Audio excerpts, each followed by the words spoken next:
This paper aims to explain prevention in overcoming the conflict of disclaiming the victims of COVID-19 victims.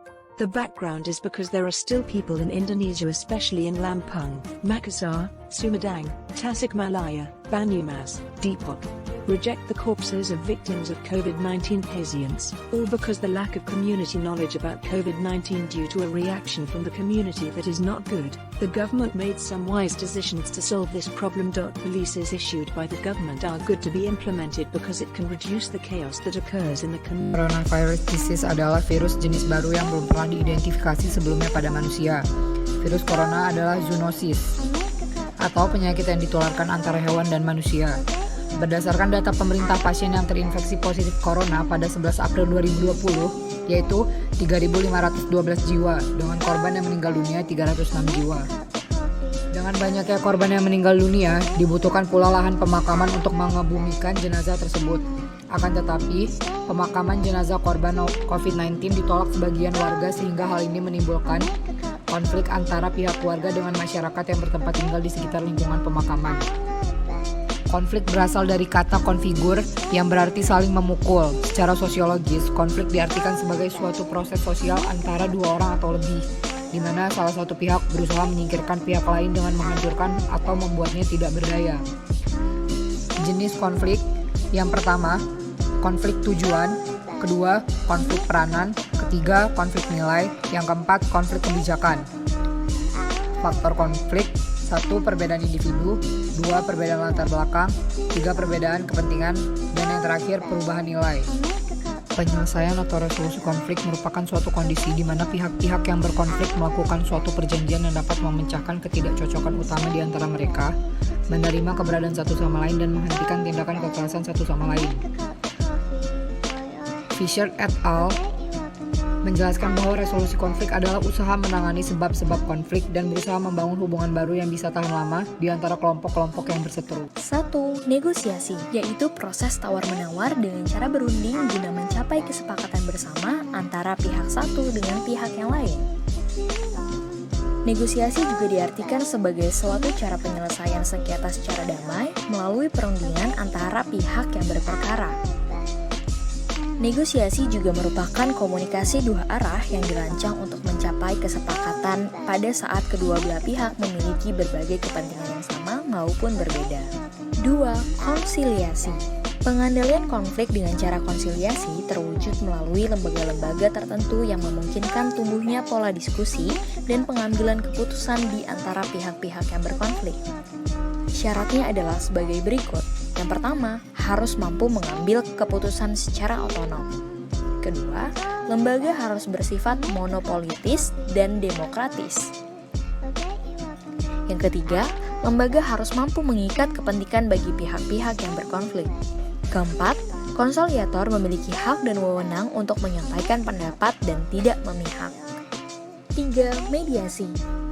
Mediasi adalah salah satu bentuk negosiasi antara para pihak yang bersengketa dan melibatkan pihak ketiga dengan tujuan membantu demi tercapainya penyelesaian yang bersifat kompromistis. Pihak-pihak yang berkonflik bersepakat untuk menunjuk pihak ketiga yang akan memberikan nasihat-nasihat.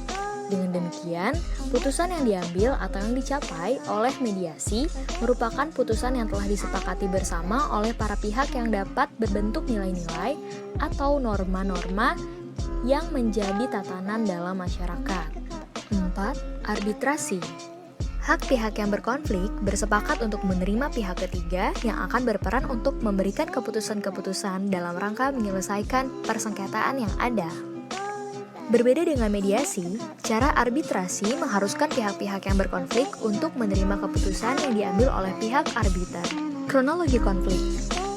Permasalahan datang dari penolakan pemakaman jenazah pasien virus corona yang terjadi di sejumlah daerah di Indonesia. Banyak warga yang menolak jenazah pasien COVID-19 dimakamkan di wilayah mereka.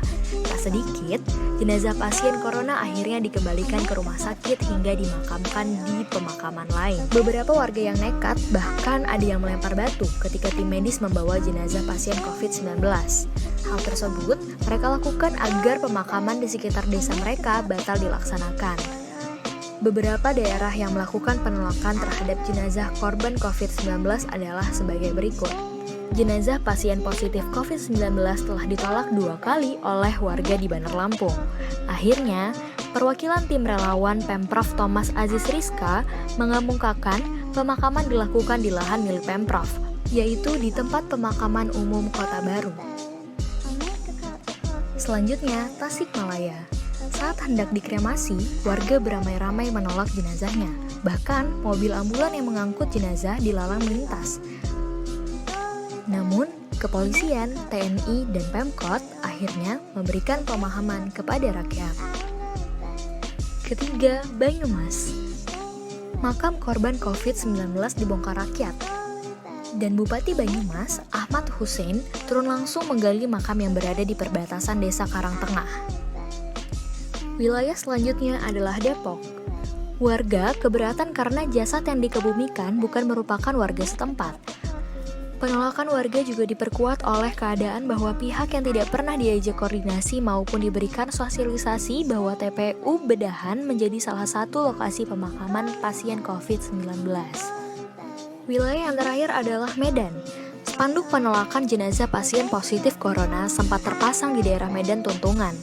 Akhirnya pemerintah kota Medan menyediakan lahan perkuburan khusus untuk jenazah korban virus corona atau COVID-19 di Kelurahan Simalingkar B, Kecamatan Medan Tuntungan, Medan. Faktor-faktor penyebab terjadinya konflik.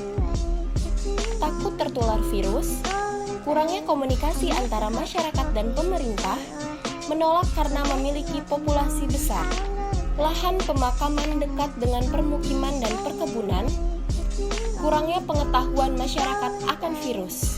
Bentuk-bentuk penolakan warga. 1. Pemasangan spanduk atau banner. 2. Penutupan jalan. 3. Pengusiran ambulans. 4. Membunyikan kentongan. 5. Pembongkaran makam jenazah COVID-19. Resolusi konflik. 1. Edukasi dan sosialisasi. 2. Dikeluarkan SOP tentang pemakaman jenazah COVID-19. 3. Penyediaan lahan khusus pemakaman. Dan 4. Libatkan aparat.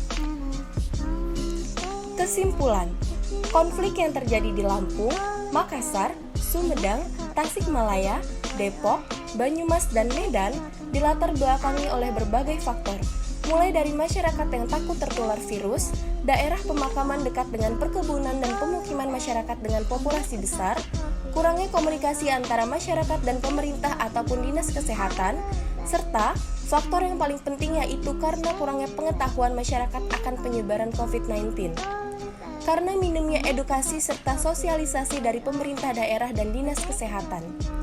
Bentuk konflik yang terjadi di 7 daerah tersebut adalah konflik konstruktif, yaitu konflik yang memiliki sifat yang fungsional karena adanya perbedaan cara pandang dan pola pikir antar individu maupun kelompok. Dengan adanya konflik ini akan menimbulkan sebuah konsensus dari berbagai pandangan sehingga menciptakan sebuah koreksi dari suatu permasalahan. Adapun bentuk penolakan yang dilakukan oleh masyarakat yaitu pemasangan spanduk, penutupan jalan, pengusiran mobil ambulans, menyembunyikan kentongan, dan pembongkaran makam pasien COVID-19.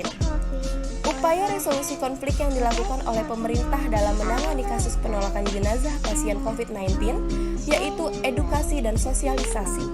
Dikeluarkan SOP pemakaman korban COVID-19, penyediaan lahan pemakaman khusus bagi jenazah pasien COVID-19, melibatkan aparat TNI dan Polri untuk mengawal proses pemakaman jenazah yang terinfeksi COVID-19. I'll make a cup of coffee for your head. So get you up and going out of bed. And I don't stay awake for too long.